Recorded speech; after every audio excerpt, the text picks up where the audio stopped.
My name is Yuli Buckley, and I'm a graduate student in Jason Mears' lab.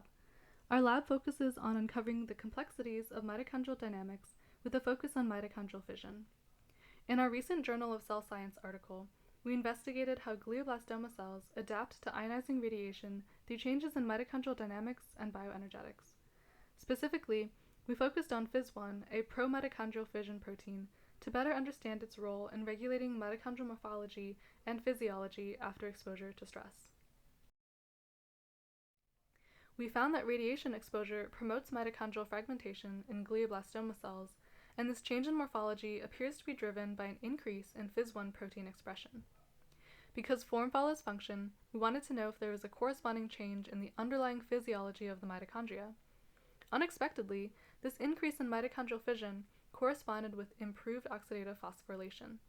In parallel, damaged mitochondrial DNA was effectively cleared 48 hours after radiation treatment. Our data suggests that Fis1 is involved in the cellular response after stress exposure by regulating metabolic plasticity and enabling the removal of damaged mitochondrial DNA. When we silenced Fis1, mitochondrial fission was suppressed, as was oxidative phosphorylation. Upon the addition of radiation, mitochondrial fusion persisted, mitochondrial respiration remained decreased, and the cells were unable to recover from radiation stress. Though mitophagic flux remained unchanged, mitochondrial DNA damage accumulation suggests that Fis1 is essential for selective mitophagy. Our findings reveal the involvement of Fis1 in the cellular adaptation to radiation by regulating mitochondrial morphology, bioenergetics, and quality control.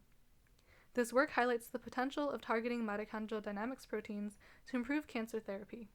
Thanks for watching, and we hope you check out the full article.